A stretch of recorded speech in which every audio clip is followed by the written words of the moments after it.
Donc c'est pour cette première présentation, je prends mon papier. Donc j'avais invité Gérard Ferré. Donc je mets un passé, parce qu'il n'est pas avec nous ce matin, il va vous l'expliquer dans un instant pourquoi.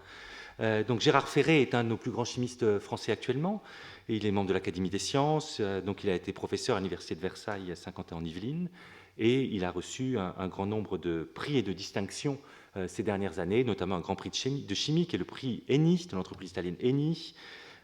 concernant ses travaux qui permettent d'envisager des méthodes de séquestration massive du CO2 de l'air, et donc autour notamment d'un de ces matériaux qu'il a mis au point.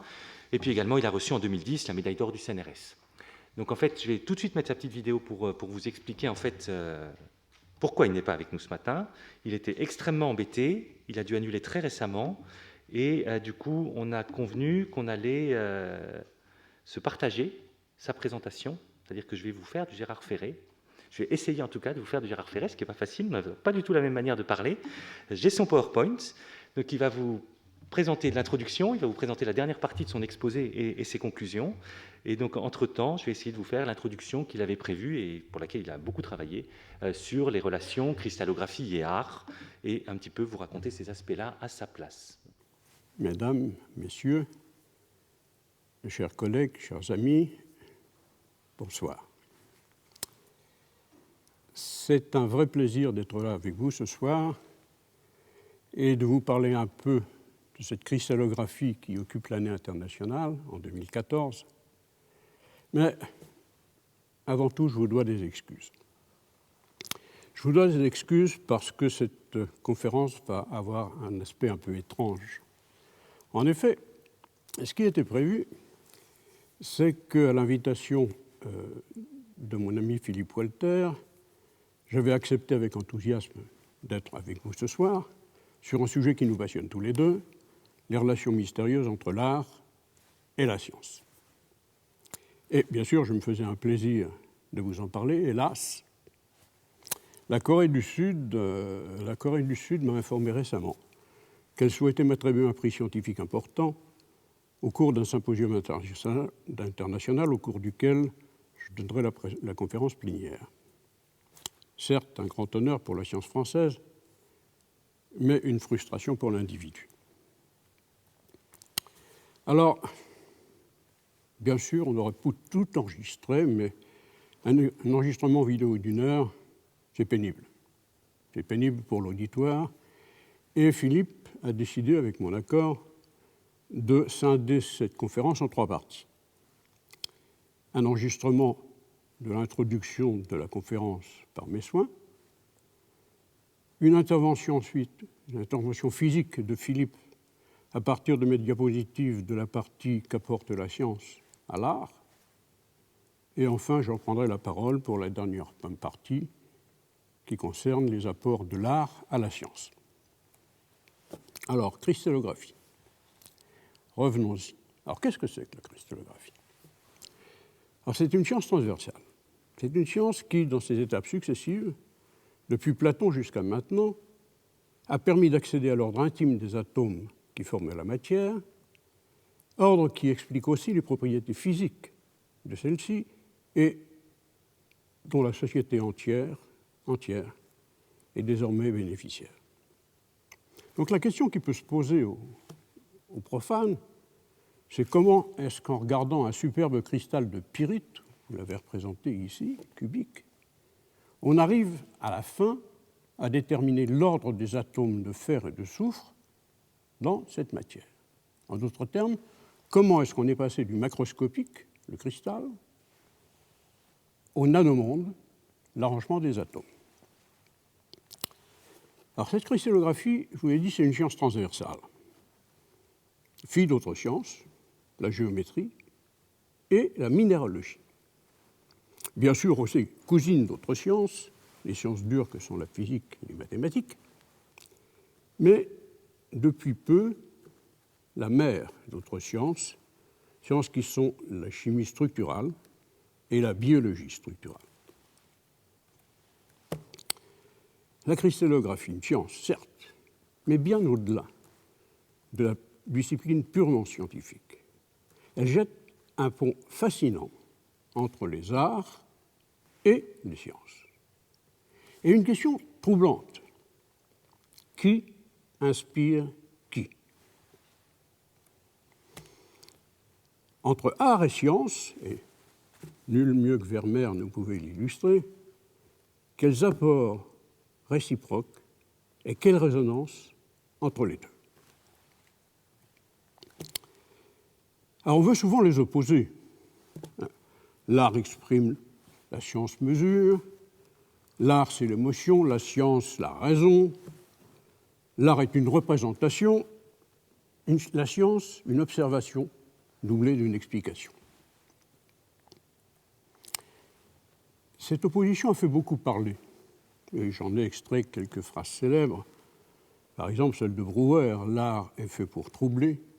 la science rassure ». Picasso, « L'art est une science transcendée par le rêve ». Beethoven, « La musique est la forme la plus achevée de la pensée humaine ». Quant à Léonard, la sculpture n'est pas une science, mais un art très mécanique. Alors, si on veut s'intéresser à cette dualité, art et science ont une origine commune. L'observation par l'homme de la nature au fil de l'histoire et du temps. Les hommes la copient, l'interprètent, la transcendent et s'en servent plus tard comme support au rêve. Et beaucoup de disciplines scientifiques sont concernées. Toujours intéressant de regarder ce petit graphe quand on considère le poids de l'histoire sur leur inspiration. L'art, avec la courbe verte, c'est l'évolution dans le temps de l'art, en particulier pour utilisant la géométrie. Vous voyez que dans les temps reculés jusqu'au milieu de la Renaissance, l'art a été dédié au divin. Et c'est à partir de la Renaissance que la description artistique du divin a commencé à décroître pour arriver à la dimension humaine et jusqu'à maintenant l'art abstrait. Alors que pendant ce temps-là, la science partait d'une connaissance zéro et est arrivée maintenant à définir des sciences du chaos. Donc une vision extrêmement temporelle des relations entre art et sciences. Alors, qu'apportent les sciences aux arts? Et là, je laisse la parole à mon ami Philippe. Bien, donc c'est là que je dois faire cet exercice délicat. Hop, je relance la présentation. Et donc l'idée de Gérard est donc d'essayer de regarder un petit peu à travers différentes approches scientifiques, à la fois les relations qui existent avec la cristallographie, donc en même temps de définir un petit peu ce qu'est la cristallographie, si certains d'entre vous ne sont pas très familiers, et puis de regarder cette relation permanente avec les manifestations artistiques. Donc qu'apporte la science à l'art et depuis quand? Donc c'est vrai qu'on peut commencer à regarder cela avec la géométrie, avec l'étude des formes, l'observation des formes, leur description, inspirée de la nature, et donc Dürer le considérait, et là vous voyez en disant la géométrie est le véritable pilier de toute peinture, et je vous remontrerai une gravure de Dürer un peu plus tard, et puis vous voyez également quelques cristaux qui peuvent inspirer toute une série de manifestations artistiques, et donc des cristaux de pyrite, de nouveau, cette fois-ci maclés, donc de très beaux cristaux qui sont associés avec une légère différence d'orientation cristalline les uns aux autres. Et si on regarde dans les différents domaines scientifiques ce qu'ils apportent à l'art, on peut commencer donc par cette géométrie, et donc bien entendu par l'apport des mathématiques, et cette géométrie qui va concerner à la fois la ligne, le plan et le volume. Donc la ligne, une seule dimension, le plan, 2 dimensions, et le volume en 3 dimensions. Et ces formes vont exister, bien entendu, et la notion de forme préexiste, et ce n'est pas l'être humain qui a commencé à le définir, avec donc la nature qui va fabriquer toute une série de minéraux qui sont des symboles de régularité et d'harmonie. Et là, vous avez des cristaux d'améthyste avec une forme bien particulière de ces cristaux que l'on connaît bien, et qui peut immédiatement rappeler d'autres types de formes, comme celle de cet ensemble de pyramides d'Égypte, à Gizeh, et qui ressemble d'une certaine manière à certains cristaux. Et de là, l'idée que cette notion de forme va être extrêmement importante, notamment dans l'Égypte ancienne, avec la naissance d'une architecture en 3 dimensions. Une architecture en 3 dimensions, on le verra aussi un petit peu plus tard, qui va avoir besoin de formes particulières, de géométrie particulière, de rapports de dimensions particulières, et qui va de là inspirer le monde religieux et également toute une série de développements philosophiques.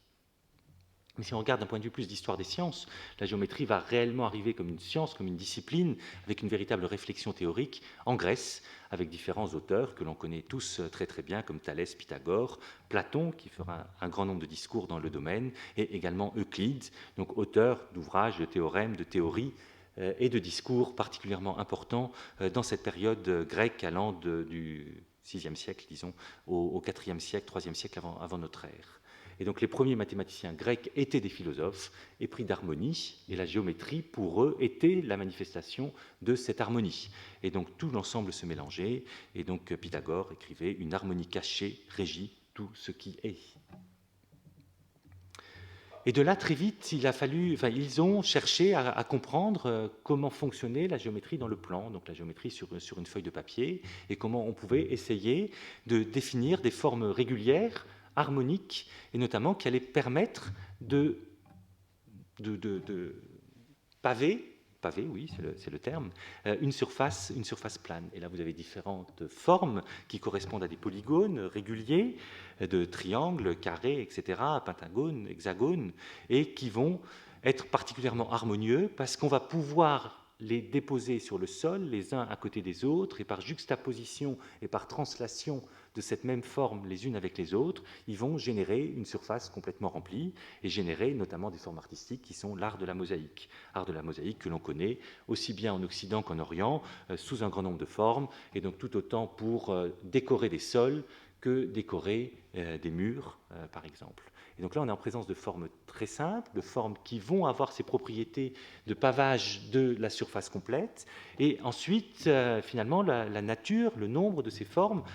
permettant de combler et de représenter entièrement le plan, de couvrir entièrement le plan, n'est pas infini. Il a fallu attendre après d'autres types de théories pour réussir à inventer d'autres types de formes et qui là aussi vont avoir des retombées extraordinaires dans le domaine de la cristallographie et dans le domaine de la physique. Et c'est notamment, ce sont ces pavages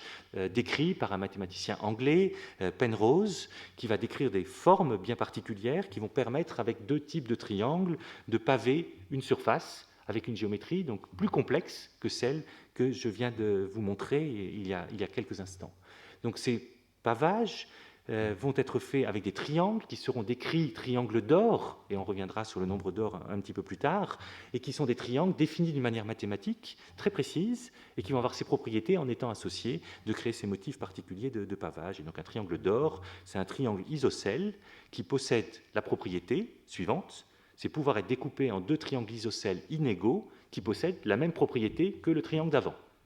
Et donc, à partir de cette notion-là, il a été possible de montrer qu'il y avait 2 triangles que vous voyez ici, avec des angles différents, qui permettaient de réussir à créer ce pavage. Et ce pavage a été utilisé comme un modèle très intéressant de la structure des quasi-cristaux, donc d'une structure périodique très particulière qui a été décrite à la fin des années 70, années 80, 1980, et qui fait l'objet encore toujours d'un très grand nombre de recherches et qui a fait l'objet du prix Nobel il y a 2 ans, je crois. Mais ensuite, il y a d'autres formes qui sont plus compliquées et qui ne vont pas permettre ce pavage complet d'une surface. Il va s'agir du pentagone. Si vous mettez un pentagone à côté d'un autre pentagone, puis un troisième, comme sur ce petit schéma que vous avez ici, vous voyez que vous avez des trous qui se mettent et donc vous n'arrivez pas à un pavage. Et très vite, des réflexions ont été faites. Pourquoi ce pentagone ne permet pas de le faire? Donc on le voit expérimentalement, c'est complètement trivial. Mais en même temps, cette forme va pouvoir générer une autre forme en 3 dimensions qui, elle, va permettre par juxtaposition en 3 dimensions, de compléter, de combler, d'occuper complètement l'espace. Et donc cette forme de pentagone juxtaposés les uns avec les autres en 3 dimensions, c'est le dodécaèdre, et donc qui va être extrêmement intéressant, et qui va initier tout un développement de concepts de géométrie dans l'espace, toujours associés pour les Grecs à des notions de philosophie et d'harmonie, et où la mythologie et les éléments de la nature prennent une énorme place. Et donc on aura toujours ces relations entre les mathématiques et puis la nature et cette notion d'harmonie, et qui va finalement présider à tous ces concepts, donc notamment Platon, ensuite dans un de ses ouvrages, qui est un dialogue entre Sophocle et Théétète. Donc le Théétète va faire toute une série de commentaires sur la science, sur l'harmonie, sur la géométrie. Là, juste une petite citation, « Nul n'entre ici s'il n'est géomètre ». Et de là, les platoniciens vont définir toute une série de formes régulières que vous avez ici. Donc l'octaèdre, qui est une forme relativement simple, ou le tétraèdre, qui sont des motifs extrêmement importants dans le domaine de la cristallographie, comme le cube, et puis des formes plus compliquées, comme je viens de vous parler, le dodécaèdre ou l'isocaèdre, donc avec des juxtapositions d'un motif régulier. Donc toutes les faces sont identiques, et les arêtes sont identiques, les angles sont égaux, et on génère ainsi une forme en 3 dimensions. Et donc Platon et d'autres vont associer ces formes aux différents éléments et à la description de la nature de l'univers dans un passage, alors qu'il peut nous rappeler certains aspects de la communication d'hier sur Aristote, dans un passage mélangeant ces notions mathématiques et géométriques avec des notions d'organisation de l'univers et d'harmonie de l'univers. Et donc, dès lors, bien entendu, toutes ces formes vont prendre une place importante dans l'art. Et notamment ici, vous avez deux dessins, 2 gravures. Et celle-ci est très connue, la Mélancolie de Dürer, donc en 1502, qui est une magnifique gravure, et où vous voyez toute une série d'éléments symboliques. Donc, c'est une œuvre qui a été énormément décrite, et notamment ce grand cube ici, qui a été tronqué de manière très particulière pour en faire une forme géométrique là aussi très particulière, qui est probablement d'ailleurs un cube de Galène, et qui porte énormément de symbolique dans cette gravure. Donc là, on était dans des formes décrites relativement simples, par des formes géométriques qui vont permettre de reproduire, de combler l'espace en 3 dimensions. Et puis ensuite, on a une géométrie des volumes qui va se développer simultanément et qui va concerner d'autres types de formes, donc des prismes de cette nature, mais aussi des cylindres, des pyramides, des cônes, et qui vont devenir autant d'éléments qui seront transmis de la géométrie et des mathématiques dans le domaine de l'art ou dans le domaine de l'architecture plutôt, ou inversement du domaine de l'architecture dans le domaine des mathématiques et de la géométrie. Et bien entendu, il va s'agir par exemple des temples grecs et d'un grand nombre d'autres représentations. Je vous ai mis tout à l'heure les pyramides, Gérard vous a mis tout à l'heure les pyramides d'Égypte. Ensuite, on peut regarder un autre aspect, cette fois-ci qui n'est plus géométrique, mais qui va toucher davantage à la perception. Et c'est la capacité de considérer finalement par cette géométrie qu'on a une manifestation particulière de la distance par rapport à notre perception avec nos yeux de la présence d'une forme géométrique. Et donc cette manifestation va résider dans des notions de perspective qui vont être extrêmement importantes dans toute l'histoire de l'art également, et qui vont amener à des théories, et là aussi très importantes, auprès des artistes, auprès des architectes notamment. Donc dans ce domaine de la perspective, l'Antiquité égyptienne l'ignore quasiment totalement. Vous avez des juxtapositions de différents plans qui seront mis, et vous avez également des différences de dimensions, par exemple ici des personnages, qui ne sont pas forcément à mettre en relation avec des profondeurs de présence différentes des différents éléments, des différents personnages sur cette figure, mais plutôt avec le statut de chaque individu. Et les enfants, notamment, sont toujours représentés tout petits, même quand ils sont adultes, à côté de leurs parents. Donc ils sont également représentés, comme vous le savez en Égypte, de profil, sans profondeur, et donc la taille dépend uniquement de l'importance du sujet représenté.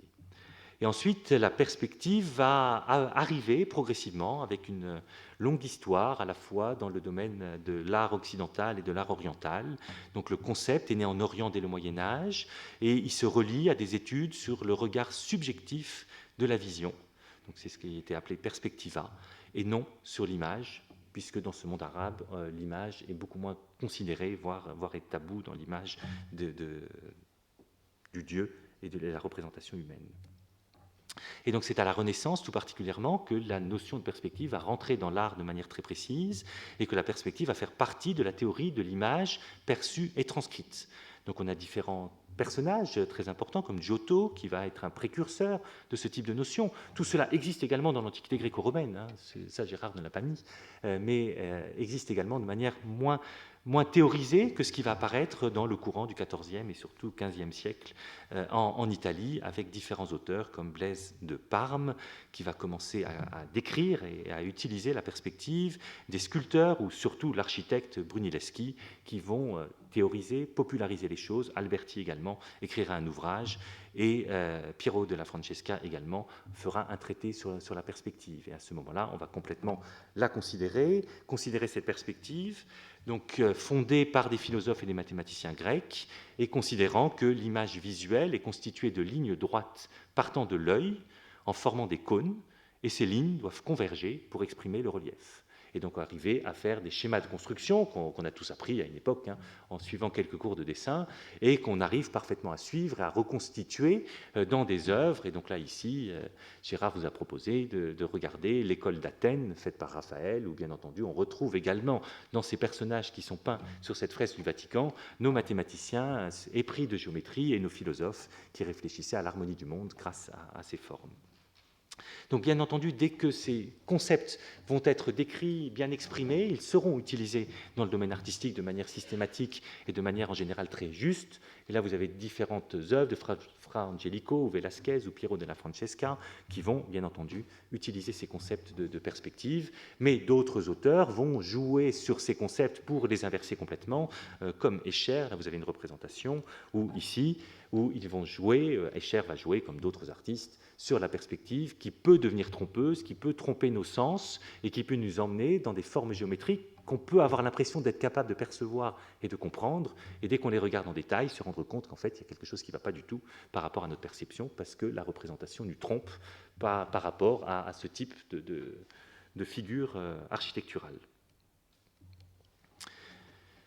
Là, on est dans la géométrie des formes pour essayer de combler l'espace en 3 dimensions. C'est la base de la cristallographie. La cristallographie, c'est l'étude de l'arrangement des atomes dans la matière en 3 dimensions et la manière dont cet arrangement va se répéter dans toutes les directions. Donc c'est une façon de commencer à le décrire. Mais très vite, on se rend compte que ça ne suffit pas et qu'il va falloir décrire d'autres types de paramètres qui sont extrêmement importants dans ces définitions du cristal et de ce qu'est un cristal. Ce sont des notions de symétrie, c'est-à-dire la manière dont finalement on va pouvoir dégager des symétries, je vais y revenir dans un instant, qui vont permettre de reproduire ces formes à l'infini en 3 dimensions pour combler un espace. Un cristal est un espace comblé d'atomes, parfaitement répartis dans les 3 dimensions, de manière très régulière et répondant à toute une série de symétries. Donc la symétrie, c'est d'abord une notion intuitive, donc fruit de l'observation de la nature, et ça, bien entendu, depuis les débuts de l'humanité. Il suffit de regarder la réflexion de montagnes dans un lac très calme pour voir immédiatement apparaître une notion de symétrie. Donc l'eau fournit le premier exemple de symétrie horizontale, c'est-à-dire que si vous mettez une ligne ici, vous pouvez voir que la partie haute de l'image va pouvoir apparaître de manière totalement identique de l'autre côté, juste par une symétrie par rapport à cet axe. Donc c'est vraiment une forme bien particulière, et donc qui a été une expression, qui a donné une impression d'harmonie, et qui a été tant recherchée par les philosophes grecs, et donc qui a aussi fortement inspiré beaucoup d'artistes classiques qui vont utiliser ce type de symétrie. Et la science, finalement, n'étudiera ces notions de symétrie et la suite de ce que je vais vous dire qu'à partir réellement du XVIIIe siècle. Et donc la symétrie dans l'art, c'est également donc la symétrie verticale, et l'image de l'être humain, son corps, son visage, arrive à décrire en général, on est tous à peu près symétriques, donc par rapport à une ligne verticale que vous pouvez mettre au milieu de ce visage, au milieu de l'homme de Vitruve. Donc là, ce sont des symétries extrêmement simples, hein, mais on peut regarder après d'autres types de symétries qui sont des symétries axiales, qui là aussi auront une importance très grande pour la description des cristaux et qui ont une importance aussi très grande dans le domaine de l'art. Et c'est une conséquence directe de la description des polyèdres réguliers dont je vous ai parlé tout à l'heure. Et ça permet de dégager une notion de rotation. Alors par exemple, si vous prenez un triangle ici, un triangle, on va marquer un angle de ce triangle. Si vous faites un tiers de tour, à ce moment-là, l'angle de ce triangle va arriver à ce point-là, puis un tiers de tour, et puis un tiers de tour, un tiers de tour, et puis vous voyez qu'on va tourner, au bout de 3 tiers, on a fait un tour complet, le point est au même endroit, mais à chaque fois, le triangle qui s'est formé grâce à cette rotation est identique au précédent, donc vous ne pouvez pas le distinguer. Donc on dit qu'on a à ce moment-là une symétrie d'ordre 3, c'est-à-dire qu'en tournant autour d'un tiers de tour selon l'axe de ce triangle, on arrive à reproduire la forme à l'identique, et c'est ainsi qu'on arrive à décrire toute une série de paramètres de symétrie axiale qui peuvent exister. Donc symétrie d'ordre 3 pour ce triangle équilatéral, symétrie d'ordre 4 pour un carré, symétrie d'ordre 5 pour un pentagone, symétrie d'ordre 6 pour un hexagone, et on peut continuer comme ça, symétrie d'ordre 7, d'ordre 8, d'ordre 9, ainsi de suite, autant qu'on en veut. En théorie, on peut faire toutes les formes que l'on veut avec juste un tour enfin un énième de tour qui permet de reproduire ces différentes formes en fonction du nombre de côtés de cette forme. Et donc il a fallu attendre, comme je vous l'ai un petit peu dit, surtout le 19e siècle, pour que des scientifiques montrent qu'à l'échelle de l'ordre atomique, donc à l'échelle des atomes, à l'échelle du cristal, il n'y a que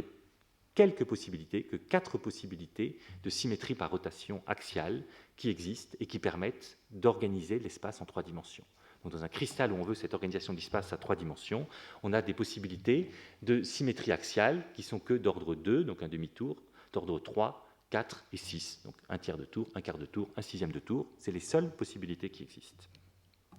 Et donc ça veut dire que la symétrie va régler l'arrangement périodique de la matière solide ordonnée. Alors juste, dans certains cas, on a une matière solide qui n'est pas ordonnée, et dans ce cas-là, c'est ce qu'on va appeler les verres,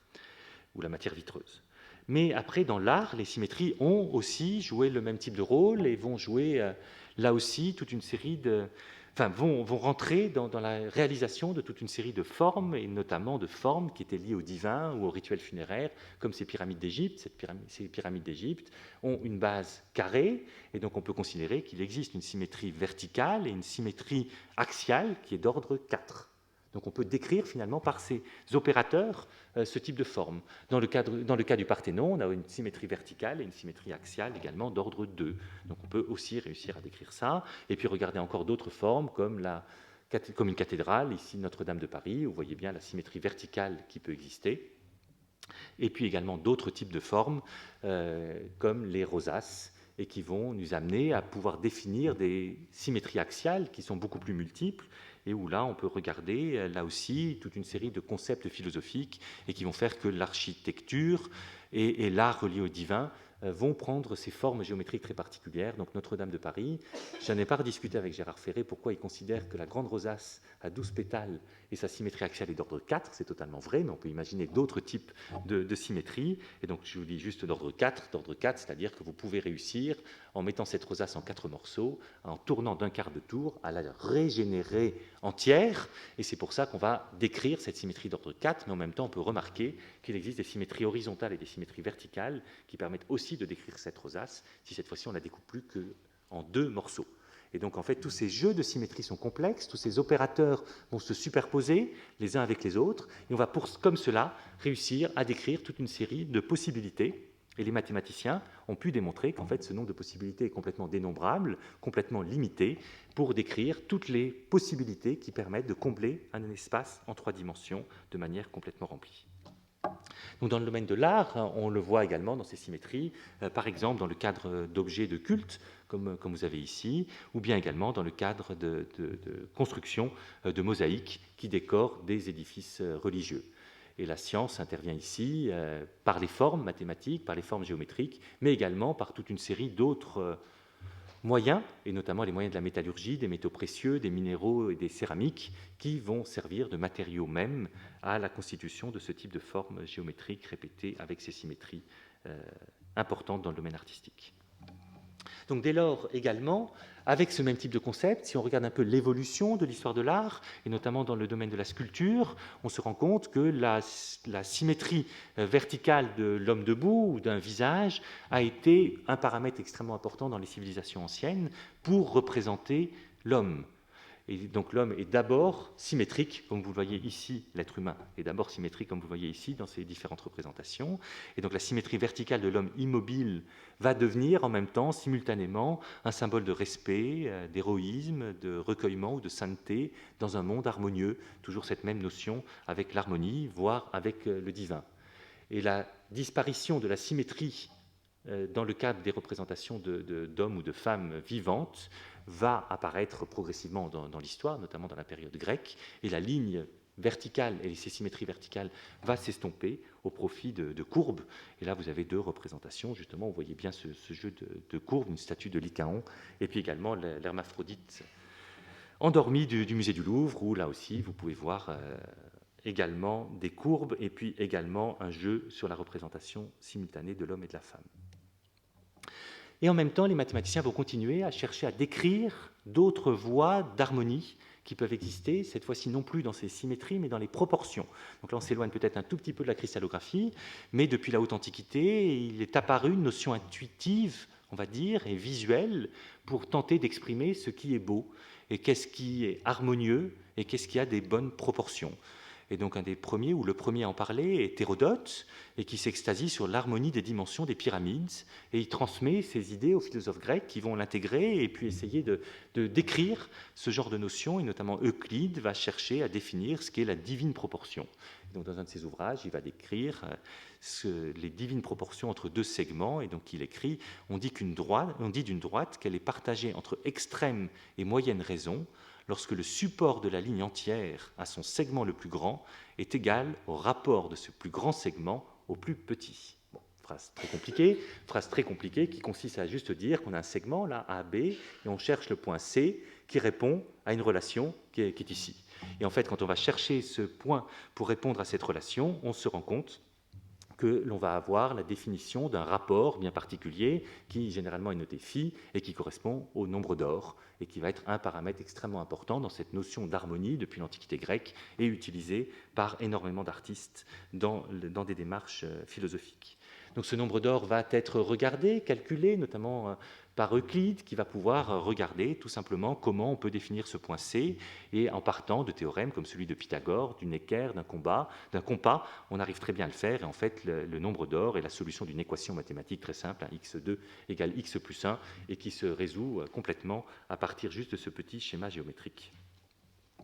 Donc cette fascination pour le nombre d'or va faire qu'on va le rechercher un petit peu partout, et donc depuis la plus haute antiquité, il semble que les architectes ont construit certains temples comme symboles harmonieux liés au divin, avec des proportions qui sont à mettre en relation avec ce nombre d'or. Donc c'est le cas des pyramides d'Égypte, c'est le cas du Parthénon, qui vont respecter ce nombre d'or, c'est le cas de cathédrales gothiques, et beaucoup ont vu toute une série de rapports de dimensions à mettre en relation avec ce nombre d'or, et donc cette résonance mystérieuse entre le monde et la beauté, avec l'harmonie, devient vite une mystique et prend vite une connotation qui est complètement déconnectée après des notions géométriques et mathématiques que je viens très rapidement de vous expliquer, pour arriver à quelque chose de mystique, d'harmonieux, de lié au divin, comme on va le voir, donc par exemple sur les définitions du nombre d'or, comme vous le voyez là sur le schéma d'une pyramide d'Égypte, et puis également le rectangle d'or défini à partir des géométries des différentes dimensions dans le cadre de la façade du temple du Parthénon. Et donc cette fascination existe dans l'Antiquité, va se poursuivre ensuite auprès de toute une série d'autres personnes, donc notamment un mathématicien, Fibonacci, mathématicien qui va regarder comment on arrive finalement à aboutir à un système mathématique qui permet de décrire ce nombre d'or, en décrivant donc une suite mathématique qu'on appelle la suite de Fibonacci, et donc ces incidences qui font que cette suite va permettre de définir ce nombre d'or. Et puis d'autres personnes, notamment à la Renaissance, Luca Pacioli, qui était un moine franciscain italien, qui va le mettre à l'honneur de nouveau dans un manuel mathématique, et qui va appeler ce nombre d'or la divine proportion, et l'associer complètement à un idéal de beauté envoyé par le ciel. Et donc cette notation mystique va devenir omniprésente et ensuite sera encore regardée par d'autres, y compris des scientifiques. Et tout à l'heure, je vous ai parlé de Penrose, et Penrose, on va encore de nouveau avoir le nombre d'or qui va apparaître, et puis d'autres types de définitions, notamment de ces triangles d'or, comme je vous les ai montré tout à l'heure. Donc cette fascination va permettre donc d'arriver à la suite de Fibonacci qu'on arrive ensuite à dessiner d'une certaine manière, comme ici, comme vous l'avez ici, et qu'on va retrouver dans des formes naturelles qui vont là aussi fasciner toutes les personnes. Et donc on va avoir ce nombre d'or qui va être observé dans différents types de systèmes naturels, et notamment dans le tournesol,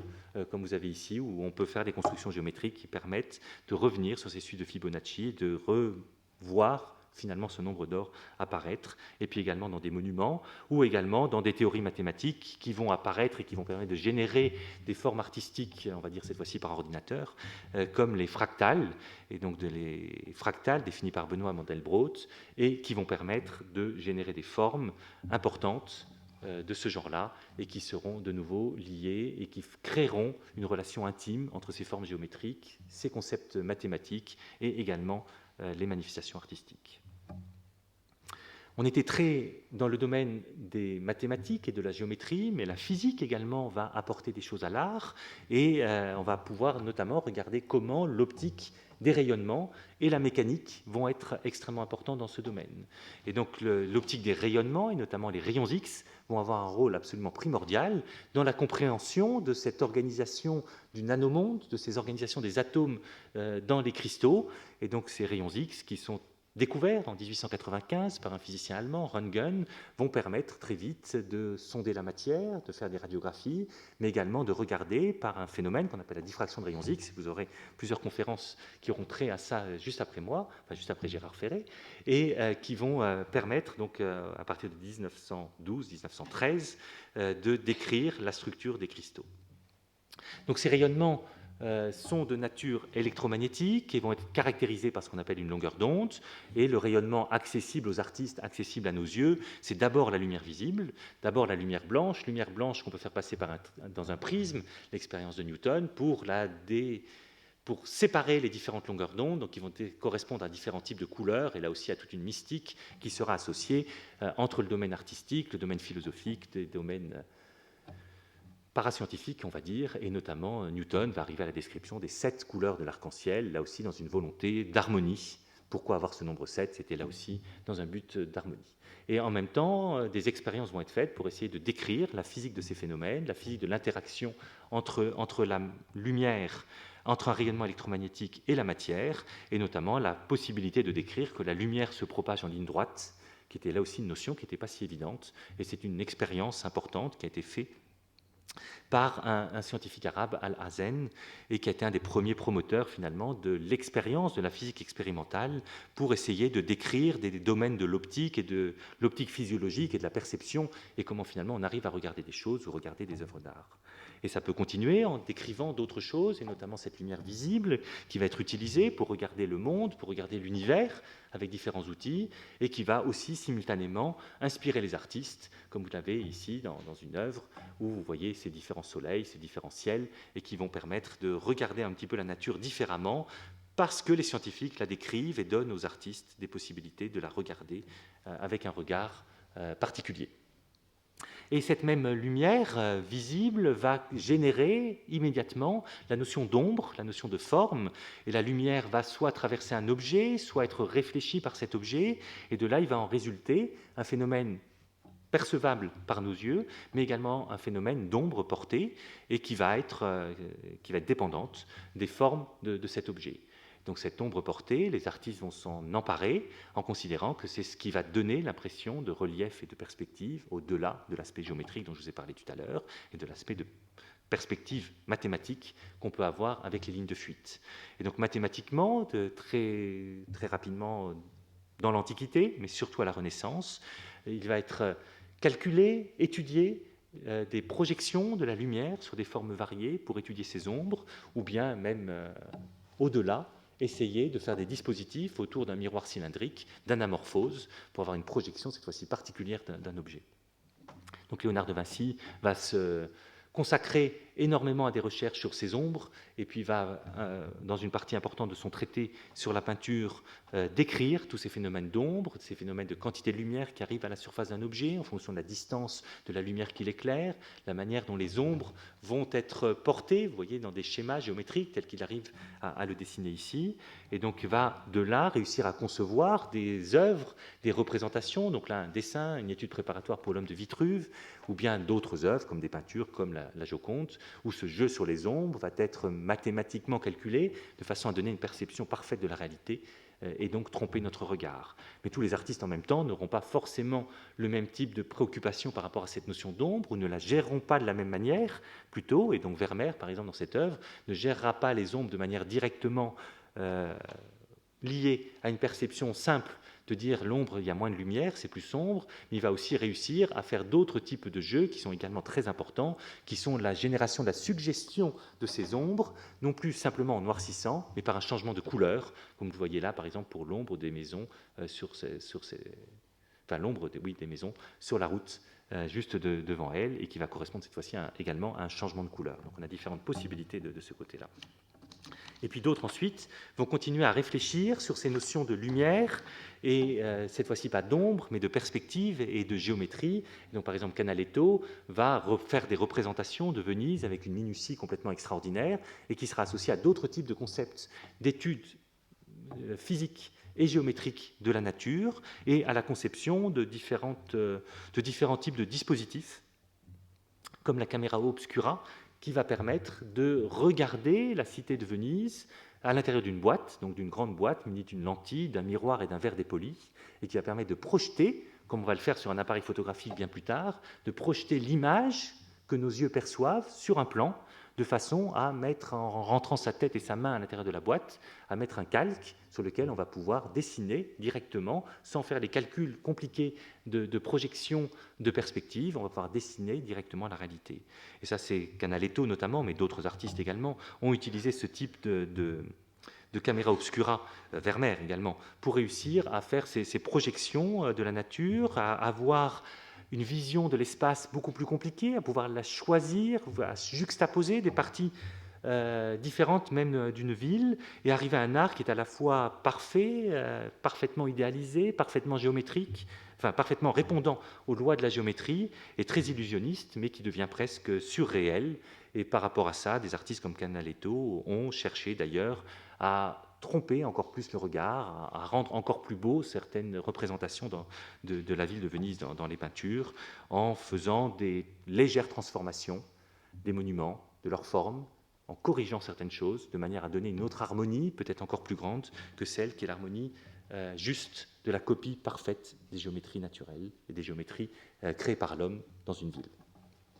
Donc là, on était dans le système de la lumière visible, donc là, les artistes peuvent s'en emparer, mais après, il y a les lumières non visibles, donc en dehors du spectre de la lumière que notre œil peut percevoir. Donc les rayons X sont particulièrement importants. Là, vous avez un petit diagramme qui vous représente d'une certaine manière les différents types de rayonnement électromagnétique qui existent. Le visible, c'est un tout petit domaine au milieu d'autres choses, donc notamment les rayons X, les ultraviolets, l'infrarouge, les ondes radio, les terahertz savants, les ondes radio, et ainsi de suite, et qui sont toute une série de domaines de rayonnement qui n'apportent pas forcément quelque chose à un artiste, puisque ce n'est pas des rayonnements qu'on arrive à percevoir, mais qui aujourd'hui nous aident énormément quand on cherche à comprendre comment les artistes ont travaillé, en essayant de caractériser, grâce à tous ces rayonnements, la matière et les pratiques artistiques qu'ils pouvaient avoir. Le point suivant, c'est la mécanique. Donc Gérard Ferré voulait vraiment, souhaite décrire un petit peu tous les aspects qui existent autour de tous ces matériaux et la mécanique. Donc il a mis ce petit dessin de Piem sur les problèmes mécaniques de construction d'une forme. Donc je vous ai décrit les possibilités de construire des formes qui peuplent l'espace en 3 dimensions de manière complète. Dans certains cas, on arrive à des formes qui sont particulièrement complexes et qui sont difficiles à envisager pour des raisons physiques, de gravité, pour des raisons mécaniques, de tenue des matériaux. Et il a fallu là aussi avoir toute une série de réflexions pour poser les problèmes de construction d'un édifice par juxtaposition d'une série de pierres qu'on peut considérer comme des cubes, comme un élément primordial de juxtaposition d'un espace en 3 dimensions, et qu'il va falloir réussir à construire et à faire tenir avec des méthodes pour élever justement cette 3e dimension, qui sont compliquées parce que le but est d'allier à la fois le beau et le solide, de tenir compte de la gravité, donc du poids des différents éléments, de façon à réussir, par superposition, à créer ces édifices. Donc une des premières méthode qui a été faite, c'est la superposition qui se fait en quinconce, dans les 3 dimensions, de blocs de forme régulière ou irrégulière, comme vous le voyez ici, donc taillés sur mesure les uns par rapport aux autres, et qui permet de répartir les forces de gravité sur le support inférieur, et de faire en sorte que des formes relativement simples, très denses, parfois complètement remplies, tiennent dans le temps. Et puis après, ce beau, ce solide, empêcher l'accès à l'intérieur de ces monuments ou empêcher d'avoir des grandes cavités, c'est alors que d'autres types de notions sont arrivées dans cette histoire de l'architecture pour avoir ces stabilités. Donc des blocs de formes variées vont être mis avec des dimensions particulières, mais vont être reliés entre eux avec différents types d'outils. Donc en quinconce, comme vous l'avez ici, parfois avec un ciment qui va donner la possibilité d'avoir des nouveaux agencements, des nouvelles formes, des colonnes, des linteaux, etc., et qui nous permettent de construire notamment les temples de l'Antiquité grecque, et ensuite, avec l'époque des cathédrales, d'autres types de formes, avec des courbes cette fois-ci, des arcs, qui vont permettre, et notamment l'arc-boutant, de faire tenir des édifices de très grande taille, finalement en étant extrêmement légers et en laissant un espace intérieur particulièrement vaste.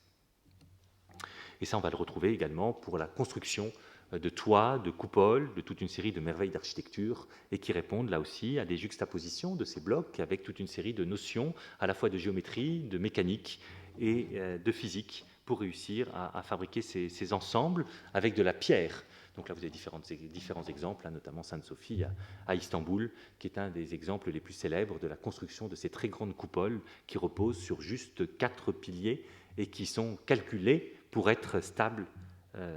dans le temps. Et puis là, ensuite, le XXe siècle, et, bon, le XIXe siècle, le XXe surtout et le XXIe siècle vont changer encore plus toute cette notion, cette fois-ci en s'affranchissant de beaucoup de problèmes grâce à l'arrivée de toute une série de nouveaux matériaux développés par la chimie, par la science des matériaux. Les matériaux se diversifient, donc au-delà de la pierre, l'acier, le verre apparaissent en architecture. La rigidité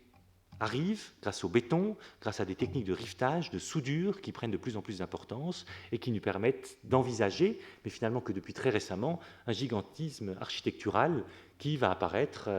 au XIXe siècle avec des tours comme la tour Eiffel, ou maintenant avec ces énormes tours qui existent en Asie ou à Dubaï, par exemple, et qui correspondent à des montages particuliers où la métallurgie et la chimie sont omniprésentes dans la construction de ces édifices. Donc ça nous ramène bien sûr aux origines aussi de tous ces matériaux, et donc à cet apport de la chimie pour l'art. Donc depuis la préhistoire, la chimie est bien entendu présente d'une certaine manière dans la couleur pour les artistes préhistoriques de grottes comme celle de Gargas ou comme celle de Lascaux, mais qui seront des spécialistes de l'approvisionnement dans la nature de substances naturelles et qui vont pouvoir utiliser directement. Et donc la chimie est d'abord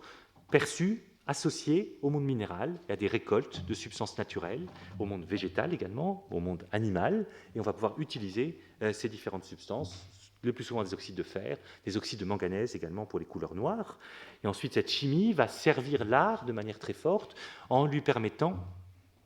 d'obtenir toute une série de matériaux beaucoup plus variés grâce à des réactions avec le feu notamment, donc c'est de la chimie, et puis grâce à la synthèse de nouveaux matériaux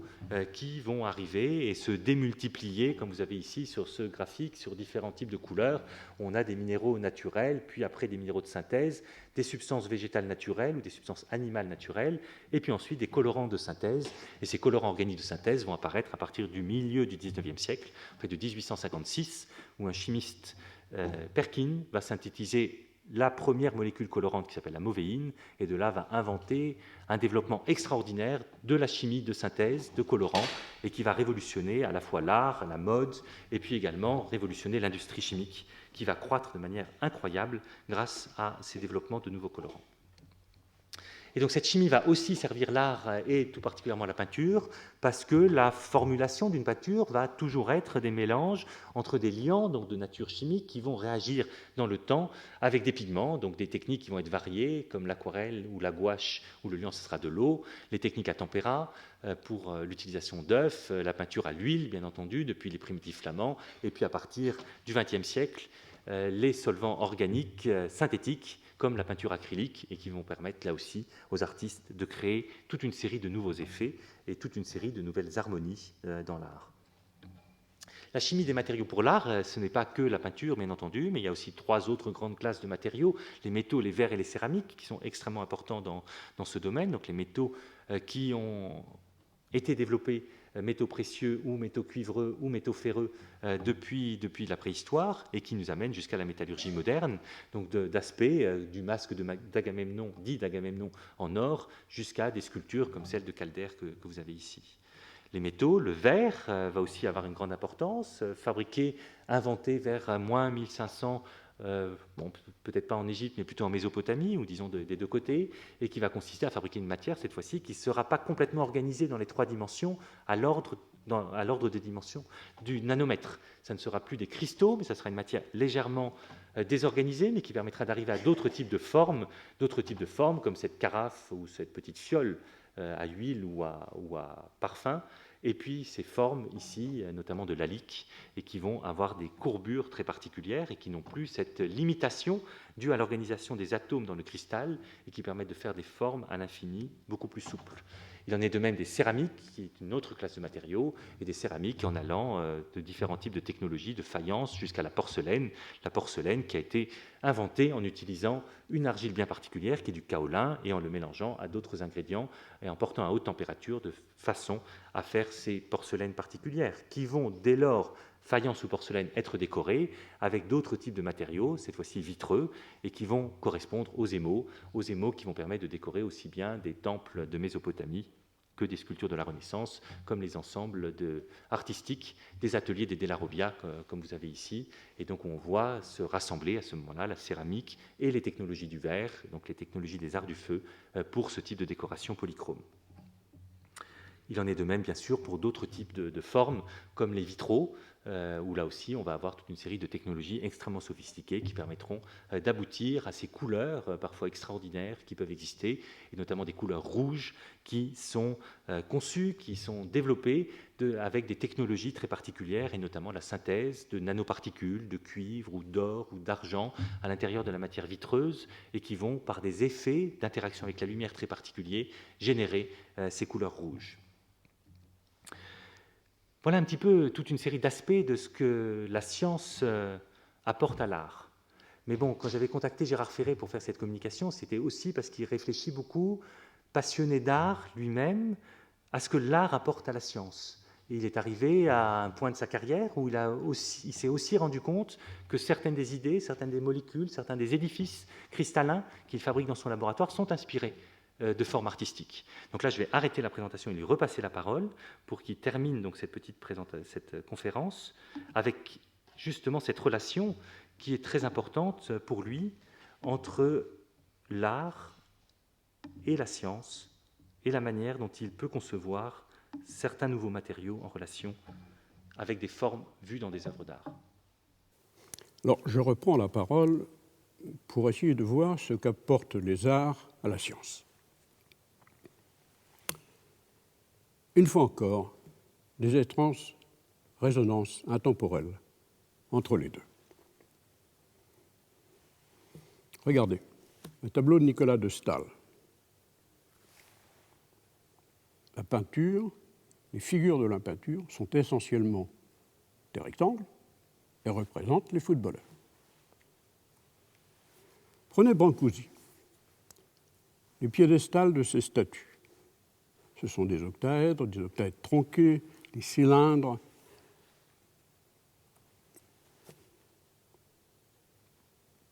Ces figures géométriques dont Philippe vous a parlé, l'icosaèdre en particulier. L'icosaèdre peut être un merveilleux travail d'un des compagnons du Tour de France, partant de l'icosaèdre de Platon, et par contre peut dériver jusqu'à l'icosaèdre terrible de Escher. Mais cet icosaèdre, on le retrouve également dans la nature, dans ce virus. C'est la même forme icosaédrique. Toujours ces icosaèdres. Bien sûr, ils intéressent d'abord la géométrie, la philosophie, puis l'art, et plus récemment, la matière, puisque l'icosaèdre, le dodécaèdre, cette fois-ci, est la représentation du fullerène. Mais ça inspire également l'architecture. Buckminster Fuller, avec sa coupole de Montréal, et puis même, hélas, le sport. Alors les fullerènes dont je viens de parler, eh bien, le fullerène, c'est la représentation d'une série de formes de carbone qu'on peut accroître d'une manière assez importante en partant du dodécaèdre. Là, vous avez le premier fullerène qui est le carbone en C20, qui est exactement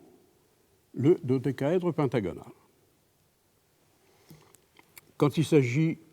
du C60, chaque boule de C60 s'arrange avec les autres de manière à former un assemblage cubique face centré. Et là, vous avez une vision de quelques variétés de fullerène en fonction du nombre de carbone. Ça a bien sûr également inspiré les artistes. Vous en avez deux preuves ici. Et en particulier, les C20 et C28 eh bien, ont un étroit rapport avec la chimie. En effet, la chimie décore ces polyèdres. Et là, vous avez l'exemple de deux solides hybrides que nous avons récemment synthétisés, qui sont formés de 28 centres, qui ne sont pas des atomes de carbone, mais des groupes d'atomes, qui se lient entre eux de la même manière que les atomes de carbone. Alors, chimie, les feux d'artifice. Les feux d'artifice qui sont une chimie extrêmement simple, mais bien sûr extrêmement spectaculaire. L'art de la pyrotechnie, c'est une chimie de base. Il suffit de mélanger un oxydant, un réducteur approprié pour que, par la chaleur induite, eh bien, se figurent ces phases lumineuses. Je voudrais terminer par de l'expérience vécue. Au début des années 80, je travaillais à l'époque sur des fluorures et je réussis à isoler une nouvelle forme de fluorure de fer. J'en fais la structure, vous l'avez représentée ici, soit sous forme d'atomes et de liaisons, soit sous forme d'octaèdres connectés les uns aux autres. Mais quelques mois après cette découverte, quelle n'est pas ma surprise en visitant le jardin de Diane à Nîmes, de retrouver exactement la même forme, la même topologie. Superbe mosaïque, 2e siècle après Jésus-Christ. 2 ans après, je suis au Caire et je tombe en admiration devant cette mosaïque. Et cette mosaïque, si vous la regardez bien, elle est composée de croix. Et on est toujours terrible quand on fait de la science, on est un peu omnubilé par ce qu'on fait, et ces croix peuvent être assimilées à des octaèdres vus en projection. Et donc j'imagine, à partir de cette mosaïque, une figure géométrique correspondant à un éventuel composé chimique, dont je peux calculer la formule chimique. Je fais la manipulation, et quelle n'a pas été ma surprise de trouver que le composé que j'avais trouvé était exactement la réplique à l'échelle du nanomètre de cette mosaïque du Caire. Alors, on est en droit de se poser des questions. Raisonnantes, certes, mais troublantes. D'où la question fondamentale, est-ce que l'artiste n'aurait pas, au-delà du temps, envoyé un message subliminal aux scientifiques?